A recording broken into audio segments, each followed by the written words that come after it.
여기는 압력이에요. 네. 개수로는 중력이에요. 네. 그래서 관수로는 경사가 필요가 없어요. 관수로는 주로 우리 그 물, 상수도 받을 때 어디다, 어떻게 설치하나요? 우리가 정수를 해가지고 정수도 물을 어디다 올리죠. 바로 집으로 들어갔으면 바로 상수관을 연결하면 어떻게 될까요? 우리가 여기 광주나 이런 쪽에서도 물을 배관들이 처음에 송수관로는 이만합니다. 그 물을 바로 직접 아파트나 아니면은 개인 가옥집에 그 압력을 그대로 주면은요, 다 터져요. 다 터져. 그 다음에 그 물이 들어가는 게 뭔가요? 보일러 있죠? 다작살나. 압력이 세서. 그래서 보통 이런 것들을 압력 조절을 하거나 아니면은 보통 배수지를 설치를 해요. 산 높은 데다. 배수지를 설치해갖고 거기서 물을 넣죠. 그 다음에 물이 그 물의 압력에 의해서 자동으로 쭉 자기 집까지. 중간에 이제 모자라면은 거기다가 뭘 집어였죠? 가압장이라고 혹시 보셨을지 모르겠습니다. 가압장이라. 그래서 펌프장을 놔요. 그래서 쭉 쏴주고. 이런 식으로 해가지고 그 상수관로에서 우리가 이렇게 물을 틀었을 때 나올 수 있는 압력을 정의를 해줘요. 그 압력이 나올 수 있게 하는 건데, 자, 그래서 관수로는 이런 게 관수로 가장 기본적인 거죠. 조금 전에 얘기했던 이 관수로가 조금 전에 펌프 쓴다 그랬죠. 펌프 쓰니까 이거는 뭐 기울어져 위로도 올라가요. 왜? 밑에 배수로를 이렇게 내려왔는데 여기 마을 평지가 있고 어떤 데는 또 산동네가 있을 거 아니에요. 그럼 얘는 올려서 압력으로 해서 올려보내야 될 거죠. 그래서 이런 것들이 압력으로 올라가는데, 개수로는 제일 많이 보시는 게 어디냐. 요새는 전부 다 땅바닥 속에 개수로들이 다 앞에 축구들이랑 이런 거 다 들어가 있어서 안 보이실 거예요. 하천을 보시면 돼요. 하천에 펌프 있나요? 없죠. 얘는 그냥 위에서부터 흘러 내려가서 끝까지 가는 거죠. 그게 중력에 의해서 가는 겁니다. 그래서 가장 중요한 것은 여기는 압력에 의해서 가고 여기는 중력에 의해서 간다. 그 다음에 또 하나 뭐 있는 거. 중력에 의해서 가면은, 자, 이 개수로는 어때요? 개수로는 이 공기가 이렇게 그냥 뻥 터져 있죠. 그걸 자유수면입니다. 자유수면. 이 있나요, 없나요? 있죠, 얘는. 근데 관수로는 자유수면이 있나요? 없죠. 자유수면에 전부 다 관에 닿아 있죠. 야, 이게 다 안 닿아 있으면 어떻게 되죠? 압력이 가나요? 이제 이거는 이제 그 워터 해머 적용이거든요. 그 안에 공기가 같이 가면서 관을 계속 흔들립니다. 그래서 땅땅 하는 소리가 나요. 그러다면 이제 관이나 이런 것들이 노후화되는 그런 현상들이 나타나죠. 그래서 여기는 자유수면이 없어요. 가장 큰 특징입니다. 이거 시험에 잘 나와요. 기사 시험에 나는데.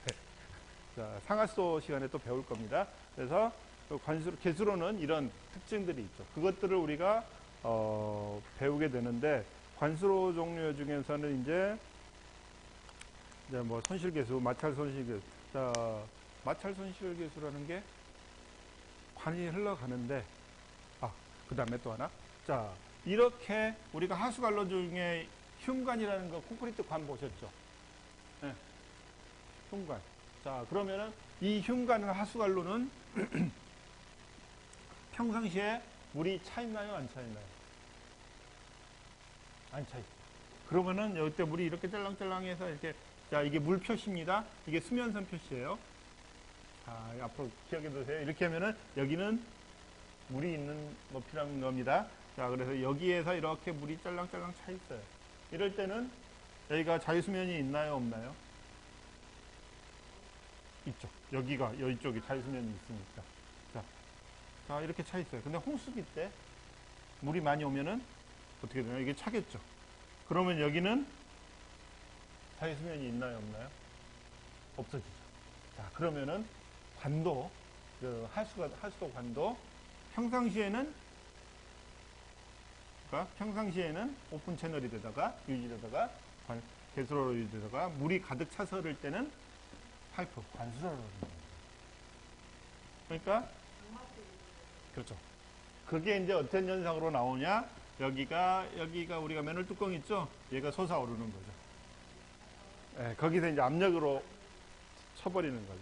그런 게 이제 관수로 형태로 나오는 겁니다. 그래서 해석을 할 때, 저 때는 물이 안 차서 흐를 때는 배수로 해석을 하고, 보통 우리가 이 할 때는 여기 한 80% 정도 여기까지만 찰 거라고 배수로, 이 흉관 같은 경우 그렇게 하거든요. 근데 이제 그 이상이 와버리면 이제 위로 푹 하고 올라오는 거죠. 그래서 그때는 이제 관수로 해석을 해줘야 됩니다. 그래서 가장 많이 하는 거는 관수로는 말 그대로 수도관 해석을 가장 많이 합니다. 그래서 거기에서 이제 이렇게 관에 대해서 물이 이렇게 가요. 물이 이렇게 가면은 아까 얘도 이렇게 흔들었을 때 뭐가 있었다고요? 마찰이 있었죠? 마찰에 의한 이게 우리 상수도에서 물을 100을 주는데 끝에 가면은 물에 100이 안 나와요. 100이 안 나와요. 속도도 안 나와요. 왜? 마찰에 의한 계수도에 따라서 감소가 되기도 하고, 구부러지면은 또 적어지고, 또 얘가 앞에가 커졌다가 적어질 수도 있고, 입구가 벨마우스가 이렇게 커질 수도 있고, 이런 거에 따라서 각각의 전부 다 감소 계수가 생깁니다. 그래서 유속 감소 계수가 생겨버리니까 이걸 손실수도라고 얘기를 해주는 거죠. 그런 것들을 이제 관수로에서 배우게 되고, 사이폰 아시죠? 사이폰 안 보셨나요? 이제 군대가 있는 그런 거 안 하고, 군대가 있는 친구들은 그런 걸 했을 거예요. 아마 그 차에서 물 뺄 때, 차에서 기름 뺄 때나 이러면 딱 집어여 놓고 이렇게 해서 물을 이렇게 넘어오는 거. 딱 한번 당겨 놓으면 쭉 한번 빨면은 쭉 하고 내려오죠. 가장 이제 물 어항에서 한다던가. 이 사이폰의 정의는 이제 부압이 작용한다는 거예요. 부압이 작용해서 얘가 이렇게 해서, 물이 여기 있어요. 근데 여기가 이러한 댐이 있어. 그러면 얘를 올려서 관으로 연결한다 하면은 얘는 어떻게 물이 올라와야 되나요? 물이 여기 차 있는데 파이프 관이 이렇게 올라갔다가 내려오는데 안 내려오겠죠. 어항에서 물 뺄 때 우리 요거 해가지고 뽁 빼잖아요. 또 뽁뽁 몇 번 해갖고 놓으면 계속 타고 내려오죠. 그죠? 왜 그럴까요? 물은 여기 있고 높이는 이만큼 있는데, 그럼 우리가 물에 대한 정의로 한다면 여기 높이까지만 압력이 작용하기 때문에 여기까지는 안 올라가야 돼요. 근데 올라갔다 오잖아요. 그게 이제 사이폰의 부압이라는 게 있어요. 마이너스 압력이라는 소리죠. 그거에 따라서 오는 거고, 그런 것들이 이제 우리가 되고, 그 다음에 이제 펌프, 터빈. 관수로에서는 상하수도 배우는 거 거의 다 배워요. 사실은 그 상하수도의 정화작용이나 이런 거 빼고는 그쪽 관수로가 상하수도 부분하고 대동소이합니다. 사실은. 그 다음에 이제 개수로는 이제 이거는 하천공학 또는 수문학 쪽하고 주로 많이 되는 건데, 하천공학의 개수로 조금 전에 얘기했던 것들, 그다음 중력으로 오르고 자유수면을 가지고 있는 그런 흐름들인데, 그 다음에 이제 이거를 흐름을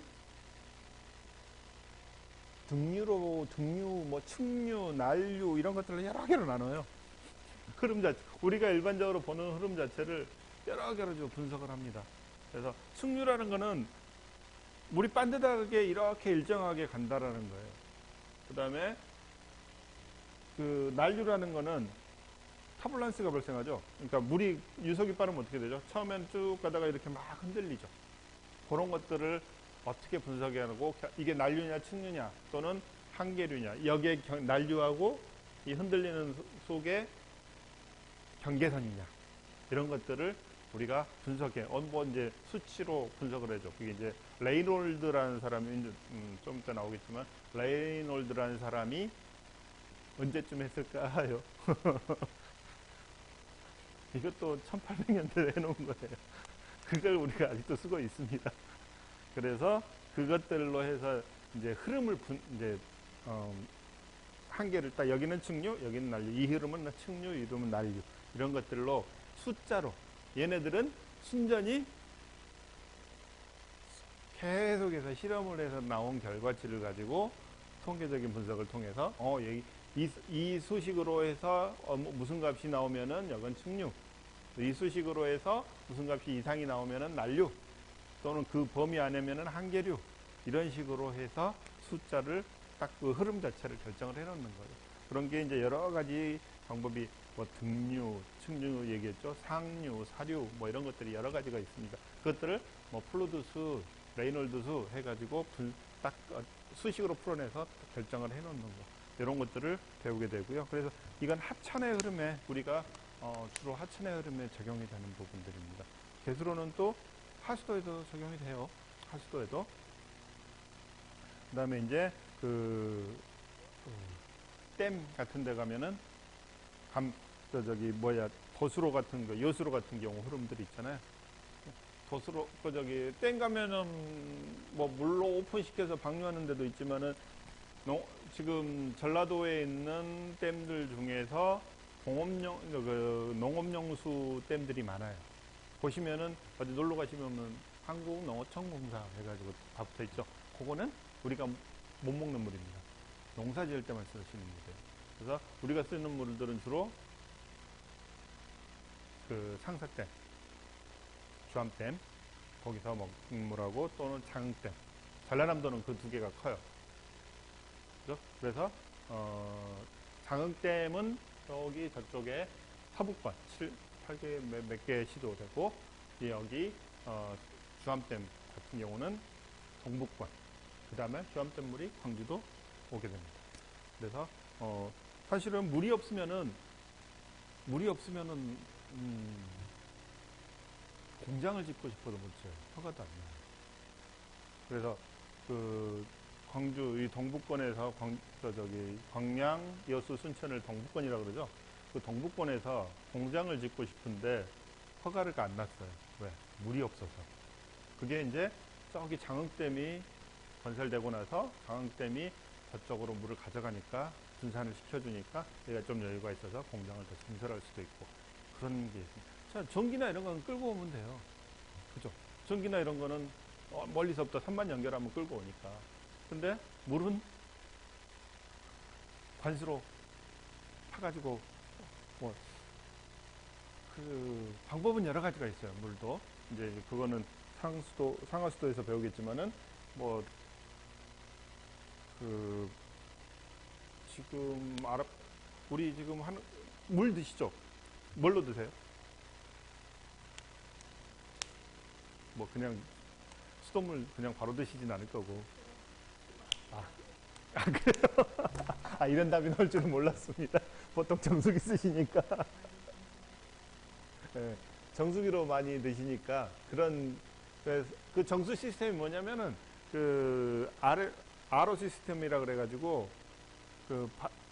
나쁜 물을 어떤 필터나 막을 통해서 깨끗하게 만들어 먹는다는 그런 시스템이거든요.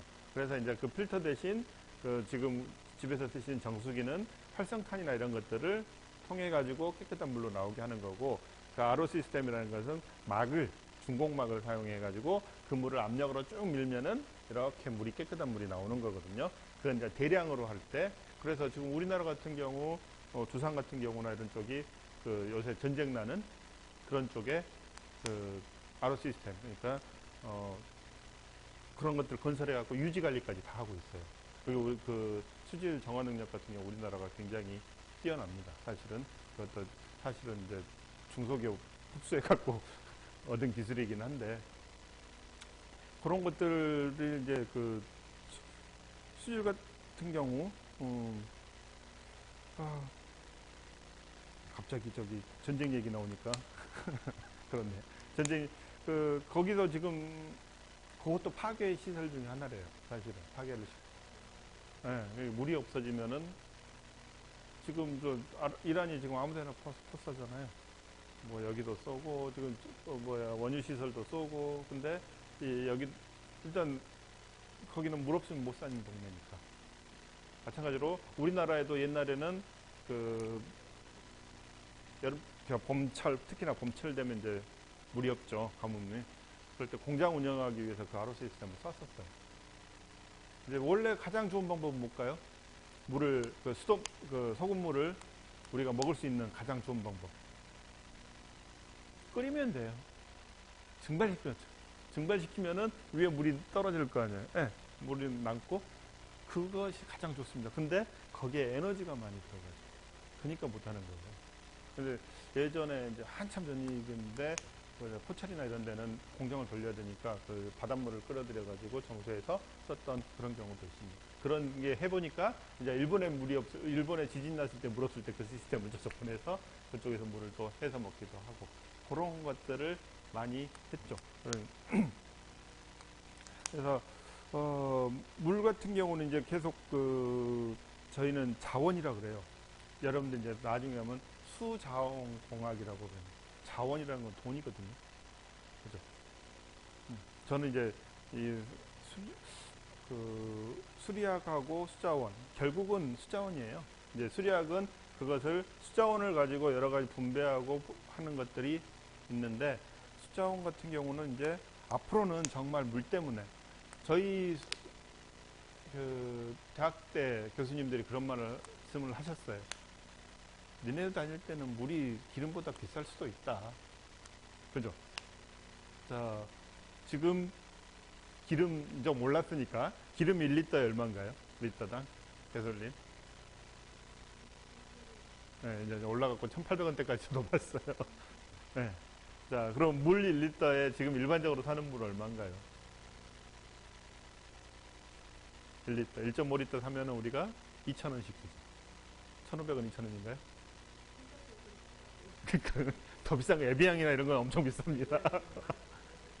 그래서 보세요. 그러니까 우리가 일반적으로 먹는 삼다수나 이런 것들은 뭐 2,000원 선 되죠. 지금 한 병 비싸면. 그러면 물보다 지금 그때 말씀하셨던 게 물이 더 비싸다는 소리죠. 이제 우리가 정수장에서 얻는 생산 단가는 그것보다 훨씬 낮습니다. 정수해서 먹는 물은. 근데 이제 물은 점점 다행히 우리나라는 물이 외국 나가보셨을 거 아니에요. 저기 뭐 동남아만 가도 물 그냥 있는 물 먹어지던가요? 거기서 써있죠. 석회에서 많이 나온다고 먹지 말라고. 그죠? 그리고 우리 머리 감으면 빡빡하시죠? 그죠? 그쪽은, 그래서 그쪽 가면 동굴들 많잖아요. 다 그게 이제, 석회석은 어떤가요? 그냥 물에 잘 녹아요. 그게 이제 우리가 연수 뭐 이런 것들, 연수기, 집에도 뭐 연수기도 쓰시고 하시겠지만은 그런 시스템 물이 바뀌는 겁니다. 그래, 우리나라는 다행히 물이 많아요. 근데 우리는 물은 사실은 우리나라 빈공급이 너무 많이 살아요. 좁은 면적에. 그러다 보니까 빈공국이 되죠. 다른 나라는 물은 적게 되는데 면적은 넓고 사람은 적고. 그러다 보니까 그쪽은 쓸 수가 있는데 우리는 물 빈공국. 유엔에서 인정을 한 거예요. 2000년대 초에. 그래서 그렇게 살고 있고, 그게 조심해서 쓰기는 하는데, 모르겠어요. 얼마나 앞으로 그게 계속해서 풍족해질지. 지금 상황은 이렇게 돼 있어요. 내릴 때 많이 내리고, 없을 때는 없고. 그죠? 여러분들도 보시다시피. 내릴 때는 뭐 예전에 내렸던, 지금 하루에 800mm가 내리니까요. 우리나라가 1년 평균이 1273에서 1300mm 정도 와요. 1년에. 1년 평균이 그 정도 내려요. 근데, 800mm가 하루가 왔다? 그럼 나머지는 어떻게 되는 거예요? 그리고 물이 점점 이제, 얘가 이상하게, 예전에는 남부 지역에 물이 많이 오고, 중부 지역이 물이 적었었죠. 근데 지금 어떤가요? 강원도 쪽 가면 계속해서 보고되죠. 그죠, 요새는 태풍이 와도 예전에는 태풍을 가장 많이 맞은 데가 여수였어요. 딱 한반도 중심으로 해서 우리가 1년에 한두 번은, 우리가 보통 태풍이 1년에 한 2번 정도에서 3번 정도 온다 그러거든요. 우리나라를 지나가는 태풍이. 근데 요새는 이제 좀 돌아오는데, 예전에는 태풍이 한반도 중심을 여수나 목포 쪽으로 해서 이렇게 해서 일본 쪽으로 빠져나가는 게 가장 많은 거였어요. 근데 지금은 이놈의 태풍이 여기에서 뭐 들어오는 게 아니라 서해안을 거쳐서 저 중부 쪽으로 빠져요. 그러다 보니까 그 나가는 길이 저기 동해에서 걸리는 거예요. 계속해서 바다가 있으면 에너지를 공급해서 물을 계속해서 공급해 주거든요. 그러니까 그 서해안을 갈 때도 계속해서 물을 공급받는 거예요. 에너지를. 예. 그러니까는 제가 이제 우스갯소리로 그렇게 얘기를 합니다. 동해안은 여름철에는 비 많이 오고 겨울철에는 눈 많이 오고 봄철에는 비 없어서 이제 날리고 불 많이 나고 참 힘든 동네다라고 얘기를 해요. 그래서 보세요. 봄철에는 항시 불 나면은 동해안이에요. 그죠? 그 다음에 여름철에는 요새 그 집중 강우 많이 내린다 그러면 동해안이고, 그 다음에 겨울철에는 눈 많이 오고. 그죠? 차라리 눈이 많이 오면은 봄철에는 그게 강수량이 적어도 가뭄은 안 들거든요. 근데 눈이 적게 오면 이제 그게 문제가 되죠. 녹으면서 사실은 비가 처음에 많이 올 때는 이제 여기서 그 수문학에 이걸 넘어가서 이제 수문학에서 배우겠지만은 그 침투되는 게 있어요. 땅 속에서 침투되는 게 우리가 비 한번 쭉 내리고 나면은 비가 바로 한 200~300mm 내렸다. 그게 바로 다 땅 속으로 들어가지는 않거든요. 왜냐면은 처음에 그게 침투되는 시간도 있고 그러기 때문에 1시간 만에 와버리면 쓸려 내려가는 버리는 게 많죠. 우리나라에서 지금 물을 쓰고 있는 것 중에 전체 비가 내리는 걸 다 못 써요. 따져놓고 보면 몇 프로, 30%밖에 없습니다. 그걸 가지고 우리가 먹고 살아야 되거든요. 특히나 우리나라 좋잖아요. 저희들 배우실 때, 지리 시간에 배우실 때 70%가 뭐라고요? 탄이죠. 탄에 물이 고여 있을까요? 안 고여 있죠. 그러면 유속도 빨라요. 그래서 내리는 순간 산에서 내리는 물은 한꺼번에 모여가지고 바닷속으로 쭉 빠져버리죠. 그래서 이제 관리하고자 하면은 필요한 게 댐이나 이런 쪽인데, 댐은 지금 현재로서 만들기가 정말 어렵습니다. 근데 물은 이제 관리 차원에서 본다면은 앞으로는 점점점 부족하거나 문제가, 그러니까 강우량 차이가 커버리니까 어떤 때는 확 내리고 어떤 때는 안 내리고 그러니까 그래서 문제죠. 그래서 아마 저희들 1학기 때까지는 아마 관수로 흐름이나 많이 나가면 개수로 흐름 정도까지 하고, 그 다음에 이제 2학기 때 수리학 2가 있거든요. 그 나머지에 이제 먼저 계측이나 수리 계측이나 뭐 이런 다른 좀 더 깊숙이 들어가는 것들에 대해서 배우게 될 겁니다. 그래서 수리학 2가 있어요. 이 책을 같이 할 겁니다. 그러니까 한 권만 사시면은 그대로 하시면 될 거예요. 그래서 앞부분에 주로 이렇게 우리가 배우는 이 앞부분에 주로 중점적으로 다 몰려 있어요. 배워야 될 것. 그리고 시험 나오는 거. 기사시험 보신다면서요. 아니요, 해보세요. 정말 기사시험들 제가 우스갯소리로 그런 얘기하면 3번만 나오는 거 10개년 3번만 문제 풀어봐라. 네. 3번만 풀면 돼요. 이걸 봤을 때 이거 나왔던 문제지 하고 답을 찍으면 합격하시는 거예요.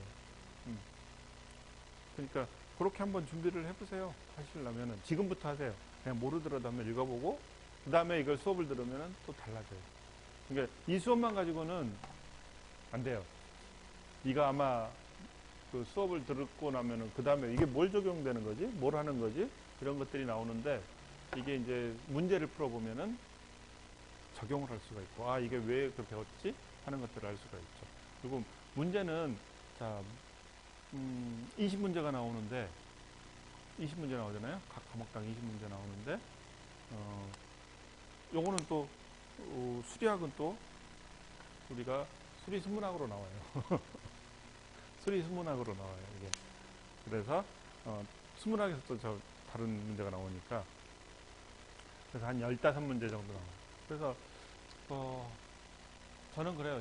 자기가 분야에 보면은, 문제를 풀다 보면은, 자기가 편한 과목이 있어요. 거기에서 좀 더 잘 맞고, 모르는 과목은 꽈락 40점만 넘으면 된다. 8문제만 맞으면 된다. 그러면은 어려운 문제 풀라고 생각 말고 쉬운 문제만 열심히 풀어라.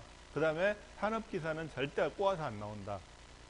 그냥 편하게 읽고 바로 답이 나올 수 있을 정도의 문제만 나온다. 그렇기 때문에 해보시라는 거예요. 기사 문제는 약간 꼬아요. 약간 꼬아요. 근데 이 산업기사 문제는 직답직경으로 나옵니다. 조금 더 편하게 할 수 있습니다. 그러니까 이걸 봤는데 답이 나온다 그러면은 또 똑같은 문제가 나올 수도 있어요. 거기서 나와 있다. 문제은행식이기 때문에. 그래서 한 세 번 보고 한 번 보고 한 두 번째 봤을 때 시험 보고 한 두 번 시험 보고 그다음에 내년에 한 번 더 그거죠. 2학년 때 어차피 1학년 때는 못 따요. 2학년 때 그걸 중점적으로 한번 보는 것도 괜찮을 거다. 그 다음에 2차 시험 준비하시고 그렇게 하면 될 겁니다. 자, 그래서